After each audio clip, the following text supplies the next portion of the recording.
Señor presidente, buen día, bienvenido. Mi querido Enrique, feliz día, feliz mañana. Hoy hemos empezado diferente, ¿eh? Buen día para ti, nuestros queridos y fieles televidentes, radioescuchas, a las personas que nos sintonizan a través de las plataformas digitales y a nuestro maravilloso equipo de producción que nos permite culminar esta semana con análisis, pasión y objetividad, como nos gusta todas las semanas. Oiga, ensayando a ser justo, como digo siempre, y digo que es un ensayo porque como seres humanos nos equivocamos, cometemos errores, lo que a veces nos parece que es equilibrado no lo es. Así es. Pero sí sabemos reconocer cuando el país, alguien está en un extremo y el otro está en otro. Total. ¿No?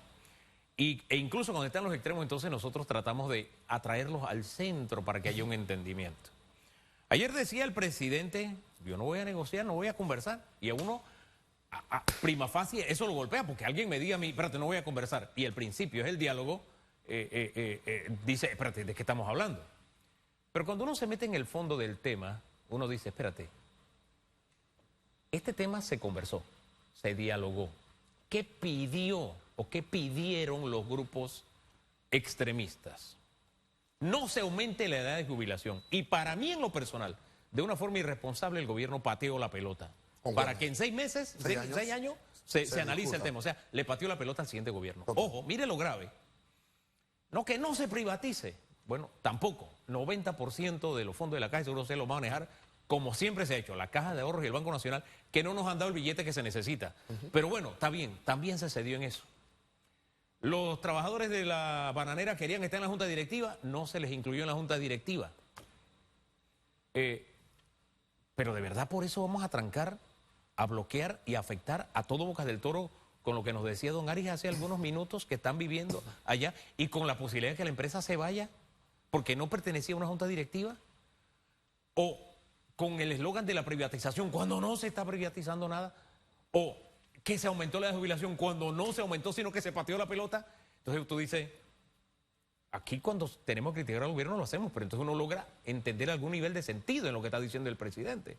Hombre, esto se dialogó durante un montón de meses y lo que ustedes pedían está en la ley. Entonces, ¿qué queremos? Y me asustó cuando él dijo, ¿qué quieren? Algo como lo que pasó en Peronomé, que todavía no nos hemos recuperado de cuando aquí había 2 gobiernos.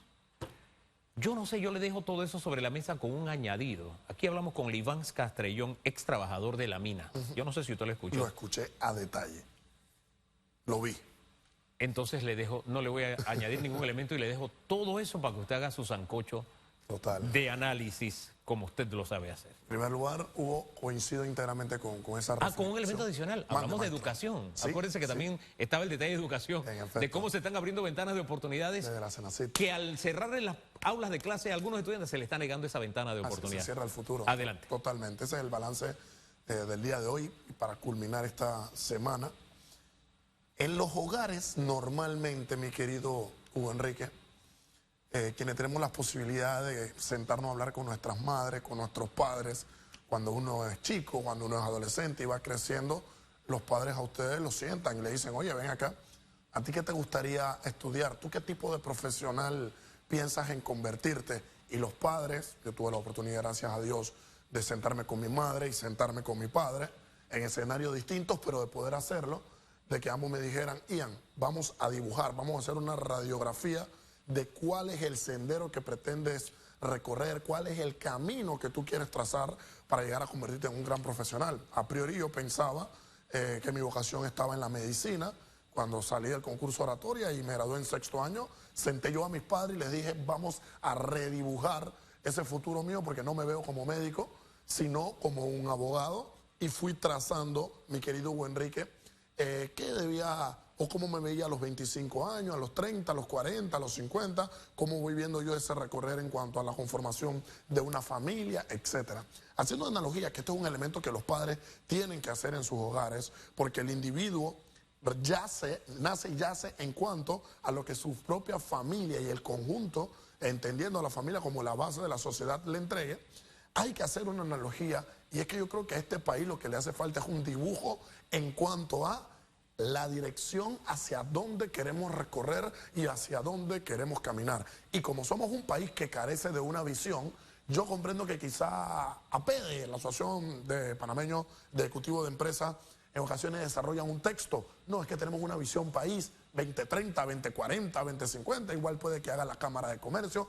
Uno que otros elementos, una que otras organizaciones se sientan y dicen, oye, vamos a sentarnos a tener un diálogo, un conversatorio en cuanto a lo que consideramos o aspiramos de la visión país. Pero realmente aquí no se ha sentado ningún gobierno, mi querido Hugo Enrique, a diseñar, a dibujar, a confeccionar la radiografía de la visión país en cuanto y tanto a los 30, 40, 50 años desde ahora hacia ese futuro. Y cuando usted no tiene un futuro que recorrer, cuando usted no tiene un objetivo que perseguir, cuando usted carece de una meta por alcanzar, pues claramente las políticas que se van creando son políticas de improviso, porque no responden a la identidad que persigues, sino al problema que nazca. Y es un país que en los últimos años solamente ha creado un parche de una ley por un problema que nace. Crea otro parche para tapar el otro problema. Llegamos a tener crisis, creamos mesas de diálogos a priori que tratan de resolver como un parche, ojo, estos dilemas y estos problemas. Teníamos un gran problema con la Caja del Seguro Social y concuerdo enteramente con tu reflexión,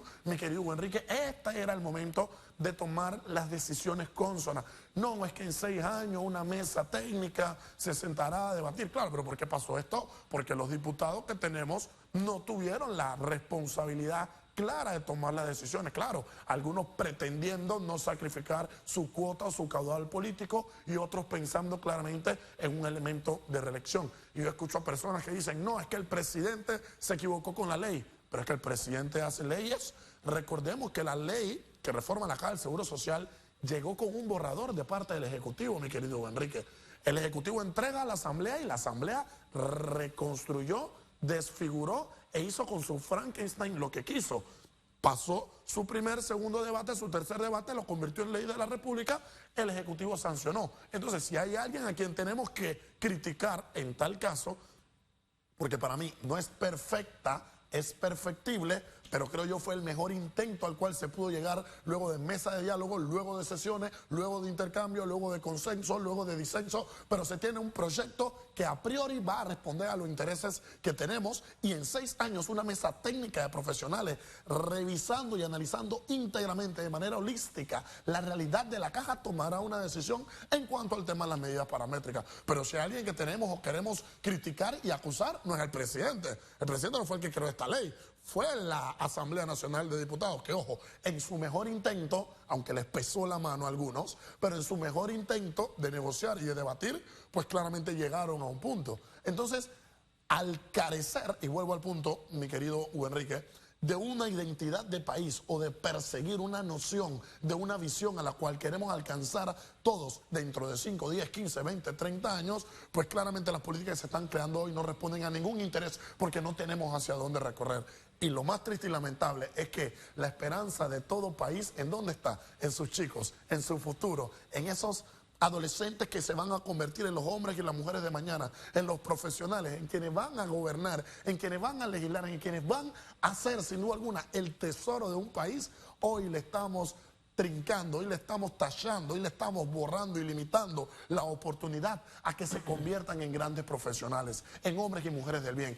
Y esto parte cuando no hay una vocación y no hay un sentido de pertenencia, no para un gobierno, no para un Estado, sino para con la nación, para con la república, la bandera. Todos nos vestimos en noviembre de Panamá, amo a mi país, cantamos el himno nacional, vamos a las marchas, pero disfrutamos de marchas, disfrutamos de comparsa, pero no le damos el valor real que tiene a formar parte de una nación que se construyó del entendimiento, que está aquí gracias a luchas, algunas positivas, otras negativas, pero estamos aquí producto de luchas sociales, de planteamientos y querer seguir atorando el país, atascándolo de una manera para mí nígmida, para mí sin ningún tipo de fundamento, es triste y lamentable porque no le hace un bien a la nación y flaco favor se le hace al decrecimiento que se ha venido acelerando desde que la llegada de la pandemia en marzo del 2020. Yo insisto, hay muchas cosas en esa ley que a mí no me agradan. Concuerdo. Yo creo que debió discutirse la edad de jubilación ahora. Este era el momento. No patear la pelota. Concuerdo íntegramente. No lo hicieron. Yo creo que se debió poner en manos de quienes saben invertir y manejan con profesionalismo el tema de los fondos. Concuerdo también, íntegramente. no 10%, para mí, si era posible, al revés, el 90%. Claro. En vez de seguir recibiendo migajas del Banco Nacional y de la Caja de Ahorro. ¿A qué esta administración del señor Carrizo lo ha hecho durante los últimos años? Sí. pero las anteriores no. Entonces el histórico nos dice que no nos va a dar plata. Así es, no es rentable. Y para pagar pensión lo que se necesita es plata. Ah, no, que lo financia el Estado. Es que el Estado somos usted y yo. Entonces, lo que se quería o se pedía, como dice el presidente, ese no fue el proyecto que ellos mandaron. O como dice el señor Mon, él quería él sigue creyendo que hay que aumentar la edad de jubilación. Y que fue lo que ellos propusieron. No está allí. Entonces, ¿de verdad estamos crucificando al país por cosas que no están en la ley?